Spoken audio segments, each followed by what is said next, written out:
नमस्कार। आशा करती हूँ आप लोग अच्छे होंगे और खुश भी होंगे। आज हम इस वीडियो में फिर से कुछ नया लेकर आ रहे हैं और आप लोगों के लिए कुछ खास लेकर आए हूँ। जो आप लोगों को पता ही है कि बीडीआर अकेडमी 2.0 पे आप लोगों को बीएड की ऑनलाइन क्लास शुरू हो चुकी है। तो आप लोग क्लास को ज्वाइन करने के लिए आप लोग हमारे चैनल पे जाए। यूट्यूब चैनल है हमारा बीडीआर अकेडमी 2.0, तो आप लोग उस पर जाकर ज्वाइन कर सकते हो। अगर आप लोगों को पिछली वीडियो से हमारे जुड़े हैं तो एक कमेंट करते जाइए कि आप लोगों को पिछले वीडियो में पूछा गया था क्वेश्चन, भारत एक क्या है। तो आप लोगों का उसका आंसर पता हो तो हमारे कमेंट में पहले ही जवाब दे दें। तब तक के लिए आप लोगों को अगले क्वेश्चन की ओर बढ़ते हैं। आप लोग कमेंट करते रहिए। पहले नंबर क्वेश्चन से चलते हैं। अमीर खुशैर किसकी दरबारी के कवि था? पहला है इल्तुतमिश, दूसरा है अलाउद्दीन खिलजी और तीसरा है शेरशाह सूरी और चौथा है हुमायूं। तो अमीर खुशैर के दरबारी कौन थे? तो बी नंबर यानी अलाउद्दीन खिलजी, यानी हमारा बी नंबर सही उत्तर होगा। दूसरा नंबर है 1922 में गांधी जी सत्याग्रह आंदोलन आपस लिया था।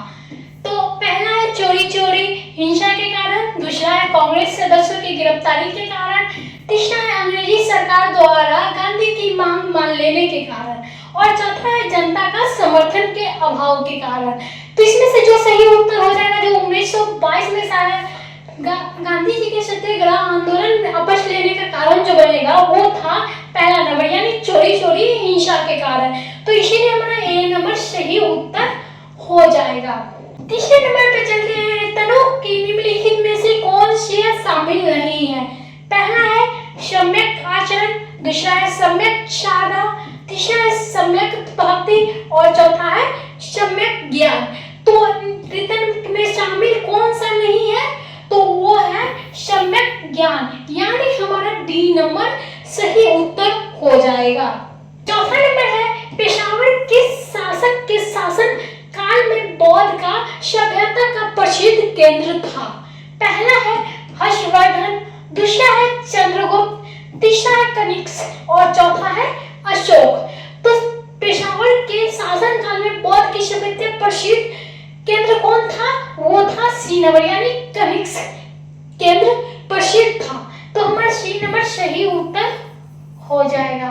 पांचवें नंबर पे चलते हैं। निम्नलिखित में से किस वर्ष चीन एशियाई विकास बैंक का सदस्य बना था? पहला है वर्ष 1972 ईस्वी में, दूसरा है 1982 ईस्वी में, तीसरा है 1986 ईस्वी में, चौथा है 1996 ईस्वी में। तो जो चीन एशियाई विकास बैंक का सदस्य बना था, कब बना था? 1986 ईस्वी में। हमारा सी नंबर सही उत्तर हो जाएगा। तो छठे नंबर पर चलते हैं। निम्नलिखित में से मर्कोसुर किस क्षेत्र के देशों के बीच आपसी क्षेत्रीय व्यापार समझौता है? ऑप्शन नंबर ए को देखते हैं उत्तरी अमेरिका और बाकी के तीन ऑप्शन यहाँ पे है। तो देख सकते हैं दूसरे ऑप्शन है दक्षिण अमेरिका और तीसरा है मध्य अफ्रीका और चौथा है दक्षिण पूर्व एशिया। तो हमारा जो सही उत्तर हो जाएगा, हम आप लोगों को इस वीडियो में पूरे बढ़िया से ऑब्जेक्टिव क्वेश्चन बताने वाले हैं। तो आप लोग आराम से देखें, आराम से पढ़ें और वीडियो को रोक रोक कर देख सकते हो, इसमें कोई दिक्कत नहीं, लेकिन फिर भी आप लोगों को समझना जरूरी है। तो सही उत्तर हो जाएगा वो हो जाएगा बी नंबर यानी हमारा दक्षिण अमेरिका। देख सकते हो सातवां नंबर। तो सातवां नंबर है हमारा अर्थशास्त्री अमर्त्य सेन के नोबेल पुरस्कार किस वर्ष प्रदान किया गया था? तो पहला ऑप्शन देख सकते हैं वर्ष 1996 में, दूसरा है 1998 में, वर्ष 2001 में और चौथा है 2008 में। तो नोबेल पुरस्कार कब किस वर्ष प्रदान किया गया था? तो किया गया था 1958 में, यानी हमारा बी नंबर सही उत्तर हो जाएगा। तो आठवां क्वेश्चन को देखते हैं। आठवां क्वेश्चन है हमारा निम्नलिखित में से किस प्रशांत महासागर के चौराहा कहा जाता है? पहला है होन्शु जापान, दूसरा है कोफून द्वीप को, तीसरा होनोलुलु हवाई को और चौथा है न्यू गिनी प्रशांत महासागर को। तो किस प्रशांत महासागर का चौराहा किसे कहा जाता है? तो होनोलुलु हवाई को कहा जाता है, यानी हमारा सी नंबर को लॉक किया जाए सही उत्तर में। तो नंबर है हमारा निम्नलिखित में से किस द्वीप को पुराना नाम सैंडविच द्वीप है? तो पहला ऑप्शन को देखते हैं जावा, दूसरा है हवाई द्वीप और तीसरा है बोर्नियो और चौथा है मेडागास्कर। तो इसमें से जो द्वीप का पुराना नाम सैंडविच है वो है हवाई द्वीप का पुराना नाम सैंडविच, यानी हमारा बी नंबर सही। तो 10वां नंबर देखते हैं, निम्नलिखित में से किस जल संधि को भूमध्य सागर की कुंजी कहा जाता है? पहला ऑप्शन है बेरिंग, दूसरा है डेविस और तीसरा है जिब्राल्टर और चौथा है पाक। तो किस जल संधि को भूमध्य सागर की कुंजी कहा जाता है? जिब्राल्टर को कहा जाता है, यानी हमारा सी नंबर सही उत्तर हो जाएगा। 11 नंबर को देखते हैं, निम्नलिखित में से किसके द्वारा सर्वोटस ऑफ इंडिया सोसाइटी की स्थापना वर्ष 1905 ईस्वी में हुई थी? तो पहला है लाला लाजपत राय, दूसरा है महात्मा गांधी और तीसरा है गोपाल कृष्ण गोखले और चौथा है एनी बेस्ट। तो इसमें से जो सही उत्तर हो जाएगा, जो सर्वोटस ऑफ इंडिया सोसाइटी की स्थापना किए थे 1905 ईस्वी में, वो हो जाएगा सी नंबर, यानी गोपाल कृष्ण गोखले ने 1905 में स्थापना की थी। तो सी नंबर सही उत्तर हो जाएगा। 12 नंबर है, निम्नलिखित में से किस वर्ष सर्वोटस ऑफ पीपुल समिति की स्थापना हुई थी? पहला 1904 ईस्वी में, दूसरा 1905 ईस्वी में और तीसरा 1906 ईस्वी में और चौथा है 1920 ईस्वी में। तो सर्वोटस ऑफ पीपुल की स्थापना कब की गई थी? तो 1920 ईस्वी में, यानी हमारा डी नंबर सही उत्तर हो जाएगा।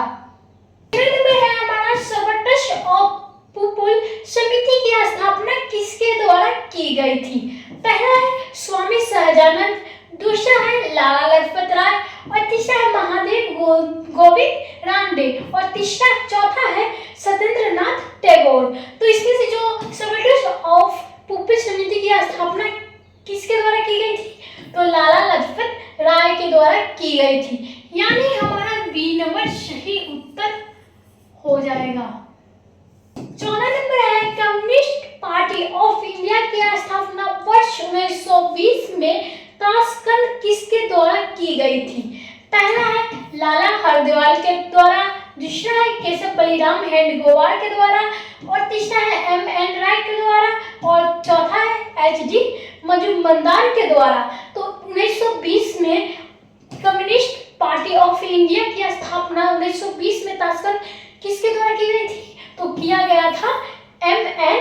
राय के द्वारा, यानी हमारा सी नंबर सही उत्तर हो जाएगा। तो चलिए 15 नंबर पे चलते हैं, मोहम्मद गौरी की मृत्यु किस वर्ष हुई थी? पहला है वर्ष 1196 ईस्वी में, वर्ष 1206 ईस्वी में, तीसरा 1212 ईस्वी में और चौथा है 1216 ईस्वी में। तो मोहम्मद गौरी की मृत्यु कब हुई थी? 1206 ईस्वी में, यानी हमारा बी नंबर सही उत्तर होगा। 16 नंबर है हमारा, निम्नलिखित में से किस वर्ष इल्तुतमिश दास की सुल्तान बना था? तो पहला ऑप्शन है 1206, दूसरा है 1210, तीसरा है 1216 और चौथा है 1226। तो किस वर्ष इल्तुतमिश दास सुल्तान बना था? वो था 2000 वर्ष 1210 ईस्वी में बना था।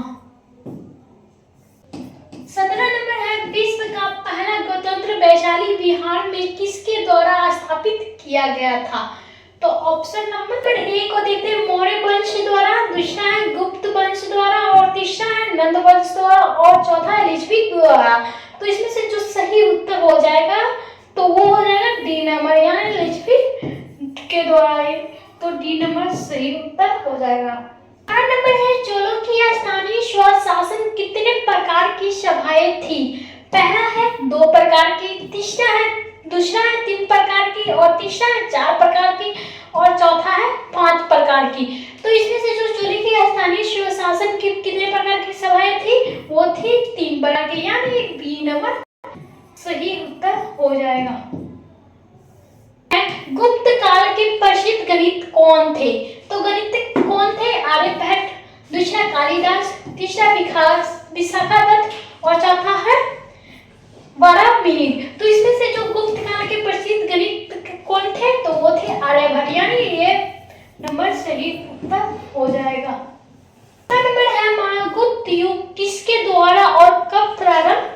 गया था।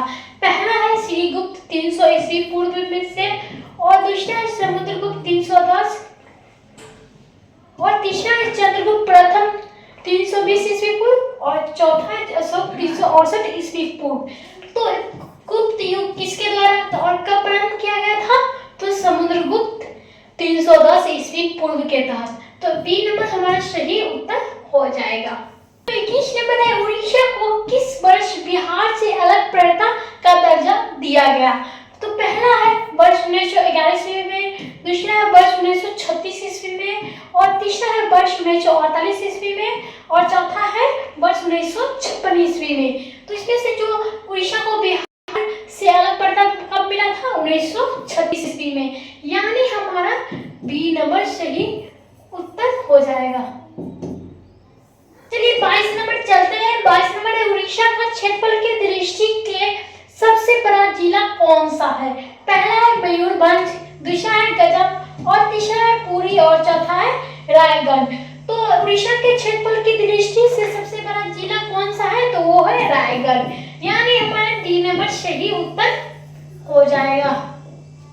23वां नंबर है भारतीय राष्ट्रीय आय में किस क्षेत्र का सबसे सर्वाधिक योगदान था? पहला है प्राथमिक क्षेत्र का, दूसरा द्वितीय क्षेत्र का, और तीसरा तृतीय क्षेत्र का, और चौथा है इनमें से कोई नहीं। तो भारतीय राष्ट्रीय आय में क्षेत्र का सर्वाधिक योगदान था वो था तृतीय क्षेत्र का, यानी हमारा सी नंबर सही उत्तर हो जाएगा। चलिए चलते हैं 24 नंबर पे। तो 24 नंबर है काराकोरम उच्च मार्ग किन दो देशों को जोड़ता है?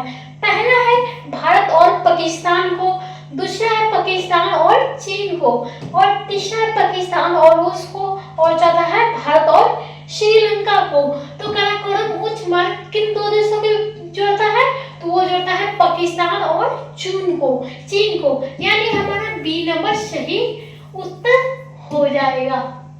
इस नंबर है बुद्ध का महापरिनिर्वाण किस महाजनपद की राजधानी में हुआ था? तो पहला ऑप्शन है मगध की राजधानी गिरिध्वज में, दूसरा है मल्ल की राजधानी कुशीनगर में, तीसरा है काशी की राजधानी वाराणसी में, और चौथा है इनमें से कोई नहीं। तो बुद्ध का महापरिनिर्वाण महाजनपद राजधानी में हुआ था, यानी मल्ल की राजधानी में कुशीनगर में हुआ था, यानी बी नंबर हमारा सही उत्तर हो जाएगा। इसमें है धम्म शब्द से अशोक का निम्नलिखित में से क्या अभिप्राय था? तो केवल अपने धर्म के प्रति दृढ़ भक्ति, दूसरा है माता पिता की शिक्षा, और तीसरा है जीवों के प्रति अहिंसा, और चौथा है खर्च और बचत दोनों में असमानता। तो धम्म शब्द का अशोक निम्नलिखित में से क्या अभिप्राय था? तो वो था जीवों के प्रति अहिंसा, यानी हमारा सी नंबर सही उत्तर हो जाएगा। 27वां है रेफ्रिजरेटर में जल को ठंडा करने के लिए कौन सी गैस प्रयुक्त की जाती है? पहला है क्लोरीन, दूसरा है ऑक्सीजन, तीसरा है अमोनिया, और चौथा है हाइड्रोजन। तो इसमें से जल को ठंडा करने के लिए कौन सी प्रयुक्त गैस की जाती है? तो वो अमोनिया की जाती है, यानी हमारा सी नंबर सही उत्तर हो जाएगा। 28 नंबर है प्रारंभ में भारत की संविधान सभा की सदस्य की संख्या कितनी थी? तो ऑप्शन आप लोगों को बता दूं कितनी थी? 410, 389, 296 और 210। तो आप लोगों की सदस्यों की संख्या कितनी थी? तो 379, यानी हमारा बी नंबर सही उत्तर हो जाएगा। 29वां नंबर है निम्नलिखित में से कौन सी योजना भारतीय स्वतंत्रता के आधार पर बनी है? पहला है कैबिनेट मिशन योजना, दूसरा है माउंटबेटन योजना, तीसरा है राज गोपालचारी फार्मूला, और तीसरा उपयोग में से कोई नहीं। तो इसमें से जो आप लोगों को योजना भारतीय स्वतंत्रता आधार पर बनी है वो बनी है बी नंबर, यानी माउंटबेटन योजना। तो हमारा बी नंबर सही उत्तर हो जाएगा। तो चलिए 30 नंबर पे चलते हैं। वृद्धेश्वर मंदिर किसने बनवाया था? पहला है राजा ने, दूसरा राजेंद्र चोल ने, तीसरा वीर राजेंद्र ने, और चौथा है कुलोत्तुंग ने। तो वृद्धेश्वर मंदिर किसने बनवाया था? तो बनवाया था राजा ने, यानी हमारा ये नंबर सही उत्तर हो जाएगा। 31 नंबर है, भारत का पहला तुर्की आगमन किसके द्वारा किया गया था? पहला है शुबुतगीन के द्वारा, दूसरा है मोहम्मद गजनवी के द्वारा, तीसरा है अल्पतगीन के द्वारा और चौथा है अब्दुल वाहिद के द्वारा। तो इसमें से भारत का पहला तुर्की आगमन किसने किया था? तो मोहम्मद गजनवी ने द्वारा किया गया था, यानी हमारा बी नंबर सही उत्तर हो जाएगा।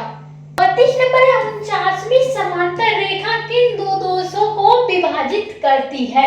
पहला है संयुक्त राज्य अमेरिका एवं इंग्लैंड को, दूसरा है कनाडा एवं संयुक्त राज्य अमेरिका को और तीसरा है दक्षिण कोरिया एवं उत्तर कोरिया को और चौथा है चीन एवं कोरिया को। तो इसमें से जो सही है 49वीं समांतर रेखा जो दो देशों को विभाजित करती है वो करती है कनाडा एवं संयुक्त राज्य अमेरिका को, यानी हमारा बी नंबर सही उत्तर हो जाएगा। तो चलिए पढ़ते हैं 35 नंबर पे, संविधान सभा उद्देश्य प्रस्ताव किसने प्रस्तुत किया था? पहला डॉक्टर सच्चिदानंद सिन्हा ने, दूसरा जवाहरलाल नेहरू ने और बाकी के दो ऑप्शन यहाँ पे आचार्य कृपलानी ने और चौथा है डॉक्टर भीमराव अंबेडकर ने। तो इसका सही उत्तर जो हो जाएगा वो हो जाएगा जवाहरलाल नेहरू ने संविधान सभा का उद्देश्य प्रस्तावित किया था, तो हमारा बी नंबर सही उत्तर हो जाएगा। पढ़ते हैं 34 नंबर। 34 नंबर है, महात्मा गांधी को सर्वप्रथम राष्ट्रपिता कहने किसने कहा था? पहला है जवाहरलाल नेहरू ने, दूसरा है सुभाष चंद्र बोस ने और तीसरा है अब्दुल कलाम आजाद ने और चौथा है डॉक्टर राजेंद्र प्रसाद ने। तो महात्मा गांधी जी को सर्वप्रथम किसने राष्ट्रपति कहा था? वो कहा था पिता कहा था सुभाष चंद्र बोस ने, यानी हमारा बी नंबर सही उत्तर हो जाएगा। नंबर है, राष्ट्रीय विकास परिषद का प्रदेश सचिव कौन होता है? वित्त मंत्रालय का सचिव, लोकसभा का सचिव और योजना आयोग का सचिव और योजना आयोग का उपाध्यक्ष। तो इसमें से जो राष्ट्रीय विकास परिषद प्रदेश का सचिव होता है वो होता है लोकसभा का महासचिव, यानी बी नंबर सही उत्तर होगा। तो चलिए 36 नंबर को बात कर लेते हैं। भारत में नए निजी बैंकों के लिए कितनी प्रारंभिक न्यूनतम चुकता पूंजी होना आवश्यकता है? पहला है 50 करोड़, दूसरा है 200 करोड़ और तीसरा है 500 करोड़ और चौथा है 300 करोड़। तो भारत में निजी बैंकों में कितनी प्रारंभिक न्यूनतम चुकता पूंजी होनी चाहिए? आवश्यकता है 200 करोड़, यानी हमारा बी नंबर सही उत्तर हो जाएगा। 37 नंबर है, सूक्ष्म असंख्यित क्षेत्रों कार्यक्रम के लिए वित्त व्यवस्था केंद्र और संबंधित राज्य द्वारा किस अनुपात में की जाती है? पहला है 75:25, दूसरा है 50:50 और तीसरा है 25:75 और चौथा है 100:0, यानी हमारा जो सूक्ष्म असंख्यित क्षेत्रों में वित्त व्यवस्था केंद्र व संबंधित राज्यों द्वारा अनुपात की जाती है वो की जाती है 75:25। ये नंबर सही उत्तर हो जाएगा। चलिए 38 नंबर है, हिंद महासागर तट क्षेत्रीय सहयोग संघ की स्थापना औपचारिक घोषणा कब की गई थी? पहला 5 अप्रैल 1996 ईस्वी को, दूसरा 5 अप्रैल 1997 ईस्वी को और तीसरा 1 अप्रैल 1998 ईस्वी में और चौथा है 15 अगस्त 1947 ईस्वी में। तो इसमें से जो हिंद महासागर तट क्षेत्रीय सहयोग का संघ का स्थापना किया गया था वो किया गया था 5 मार्च 1997 में, यानी हमारा बी नंबर सही उत्तर हो जाएगा। तो चलिए 39 नंबर चलते हैं। हवाला क्या है? पहला किसी विषय का पूर्ण जानकारी, दूसरा है विदेशी मुद्रा विनिमय में काबद करवाए और तीसरा है शेयर बाजार का प्रतिभूतियों में अवैध लेन देन और चौथा है कर अपचन। तो यानी हमारा जो हवाला क्या है वो विदेशी मुद्रा विनिमय में अवैध कारोबार, यानी हमारा बी नंबर सही उत्तर हो जाएगा। 40 नंबर। और लास्ट क्वेश्चन है, भुगतान संतुलन के विपरीत होने की दिशा निम्नलिखित में से कौन सा कम स्थिति सुधारने में सहायक होता है? पहला है अधिमूल्यन, दूसरा है अवमूल्यन, और तीसरा है विमुद्रीकरण, और चौथा है इनमें से कोई नहीं। तो इसमें से जो भुगतान संतुलन के विपरीत होने का दशा स्थिति सुधारने का सहायक होगा वो हो जाएगा अवमूल्यन, यानी हमारा बी नंबर सही उत्तर हो जाएगा। चलिए आज की क्लास में बस इतना ही, और अगले दिन फिर से कुछ नया और कुछ खास आप लोगों के लिए लेकर आऊंगी। तब तक के लिए धन्यवाद। अगर आप लोगों को ये वीडियो अच्छी लगी हो तो लाइक कमेंट शेयर जरूर ही कीजिएगा। तब तक के लिए धन्यवाद।